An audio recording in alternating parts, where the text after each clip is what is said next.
എന്നിട്ട് പണ്ഡിതന്മാർക്ക് തെറ്റുപറ്റൂലേ, കിതാബിൽ അബദ്ധം ഉണ്ടാവൂലേ എന്ന് സ്ഥാപിക്കാൻ വേണ്ടി ജാബിറമാണ് ചോദിച്ച ചോദ്യമുണ്ട്, അത് കേൾക്കാം നമുക്ക്.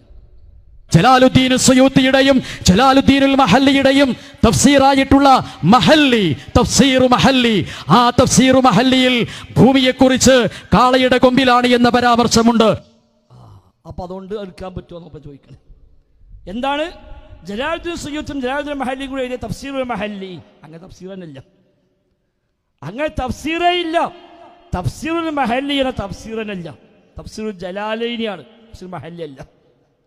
ജലാലുദ്ദീൻ മഹല്ലിയും ജലാലുദ്ദീൻ സുയൂത്തിയും രണ്ട് ജലാലുമാർ കൂടി എഴുതിയത് കൊണ്ടാണ് തഫ്സീറുൽ ജലാലൈനി എന്ന് പേര് തന്നെ വന്നത്. രണ്ട് ജലാലുമാരുടെ തഫ്സീർ. അപ്പൊ അങ്ങനെ തഫ്സീറല്ല. രണ്ട്, അതിൽ പറയുന്നു ഭൂമി കാളക്കൊമ്പത്താണ്, അത് സ്വീകരിക്കാൻ പറ്റുമോ? അതിലങ്ങനെ പറഞ്ഞിട്ടുമില്ല, തഫ്സീർ ജലാലൈനി പറഞ്ഞിട്ടുമില്ല. നിങ്ങൾ ഉണ്ടെങ്കിൽ തെളിയിക്ക്. വെറുതെ പറയാം, ആരോ പറഞ്ഞു, എവിടുന്നോ കേട്ടാണ് പറഞ്ഞു. ഇല്ല ജാബിർ റഹ്മാനി, ഒന്ന് അങ്ങനെ തഫ്സീറില്ല. രണ്ട്, നിങ്ങൾ ഉദ്ദേശിച്ച തഫ്സീർ ജലാലൈനി ആയിരിക്കും. ആ ജലാലൈനിയിൽ ഭൂമി കാളക്കൊമ്പത്താണ് ഇല്ലതാനും. ഇനി ഉണ്ടെങ്കിലോ സ്വീകരിക്കേണ്ട ആവശ്യമില്ല, അത് വേറെ കാര്യം. പക്ഷെ ഉള്ളത് പറഞ്ഞാൽ പോലെ, ഞങ്ങളെപ്പറ്റി നുണ പോലെ എന്തിനാ ഓലെപ്പറ്റി പറയണത്?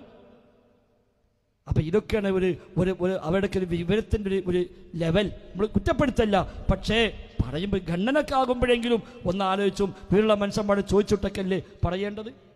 സഹോദരങ്ങളെ, ഏത് പണ്ഡിതൻ്റെയും അബദ്ധങ്ങളെ അപ്പടി സ്വീകരിക്കണമെന്ന് നമ്മൾ ആരും പറഞ്ഞിട്ടില്ല, എന്നെ പറയുകയുമില്ല. പക്ഷേ ഉമ്മത്ത് ഒന്നിച്ച് സ്വീകരിച്ചു പോന്ന അഹ്ലുസുന്ന നയമായി സ്വീകരിച്ചു പോകുന്നത് അബദ്ധമാണെന്ന് പറഞ്ഞാൽ അത് പ്രശ്നമാണ്.